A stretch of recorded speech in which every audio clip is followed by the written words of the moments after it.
والسلام على رسوله الكريم أما بعد أعوذ بالله من الشيطان الرجيم بسم الله الرحمن الرحيم ألا إن أولياء الله لا خوف عليهم ولا هم يحزنون صدق الله مولانا العظيم وصدق رسوله النبي الأمين المتين المعين الكريم ونحن على ذلك الشاهدين والشاكرين والذاكرين والحمد لله رب العالمين آمين آمين يا رب العالمين يا خير الخالقين یا خدا میرے جناب مصطفیٰ امداد کن یا رسول اللہ مہر قمازات کن یا شہید کربلا یا غزوہ کربلا گل رخا شہزادے گلگو قبا امداد کن غوث اعظم بمنے بے سرو ساما مددے قبلے دی مددے کعبہ امام مددے بغیر دابے بلا دادا کشتی ضعیفہ نیرا شکستات پشتی بہا خواجہ عثمان ہارون مدد کن یا معین الدین چشتی مدد کن یا معین الدین چشتی خواجہ ہند و دربار ہے آلہ تیرا ایک بات آؤ لطیف صاحب جس جلسے میں بڑا شاعر جائے نا وہ جلسہ کامیاب ہوتا نظر آتا ہے جس جلسے میں بڑا خطیب پہنچ جائے نا وہ جلسہ کامیاب ہوتا نظر آتا ہے لیکن جس جلسے میں اولاد رسول پہنچ جائے وہ جلسہ صرف کامیاب نہیں ہوتا رب کی بارگاہ میں قبول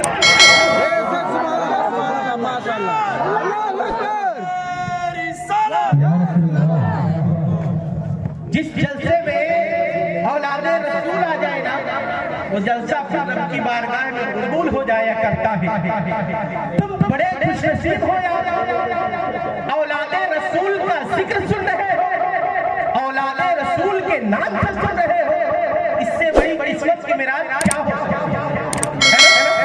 ابھی انہی کے قدم ناز کو بوسہ دیتے ہوئے یہ سجاد نوری اپنے سفر کا آغاز کرتا ہے شعر پڑھتا ہوں اگر ہوش میں کہہ دو یا رسول اللہ ٹھنڈی ہاتھ وغیرہ اٹھانے کے لیے ہم نہیں کہیں گے ٹھیک ہے وہ ہم کام کر رہے ہیں آپ ہمارا کام کر رہے ہیں آپ کا کام ہم کر رہے ہیں ہاتھ اٹھا رہے ہیں ہلا رہے ہیں دلا رہے ہیں ضرورت پڑے گی تو اٹھاڑ بھی دیں گے ایسا چاہتے ہیں نہیں چاہتے ہیں آپ احسان اس نوری پر اتنا کریں کہ اپنی زبان کو ہلائیں پڑھے درود پاک صلی اللہ علیہ وسلم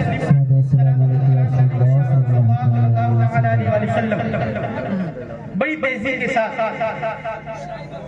حضرت کے قدموں کو بوسہ دیتے ہوئے غریب نماز کے آستانے پر اپنی نگاہوں کو جماتے ہوئے ہر عاشق رسول پڑھے سنانے اپنی بربادی کے افسانے کہا جاتے سنانے اپنی بربادی کے افسانے کہا جاتے تیرا در چھوڑ کے خواجہ یہ دیوانے کہا جاتے ہمیشہ ہم نے بھی کسی چوکھٹ سے جائی ہے یا غریب نواز سب بولے یا غریب نواز سب کی آواز آنی چاہیے یا غریب نواز سنانے اپنی بربادی کے افسانے کہا جاتے تیرا در چھوڑ کے خواجہ یہ دیوانے کہا جاتے ہمیشہ بھی کسی چوکھٹ سے پائی ہے ہم اپنا دامن امید پھیلانے حضرت کی نام تو میں اپنی جیب میں رکھوں جیب میں نیچے نہیں بلکہ دل والے جیب میں تاکہ ان سے تعلق گہرا ہو جائے اور کسی صاحب نے کہا تھا حضرت علماء کی جیب سے پیسہ نکالنا بالوں سے تیل نکالنے کے لیے اللہ تعالیٰ کا احسان ہے کہ ہمارے علماء کرام یہاں بھی نوازتے نظر آ رہے ہیں ہر علماء کرام کو اللہ عمر دراز عطا فرمائے اور قلوب و جہان میں طاقت و قوت عطا فرمائے تاکہ وہ آقا کریم کے مشن کو یوں ہی عام کرتے نظر آئے پڑھے درود پاک صلی اللہ علیہ نبی علیہ وسلم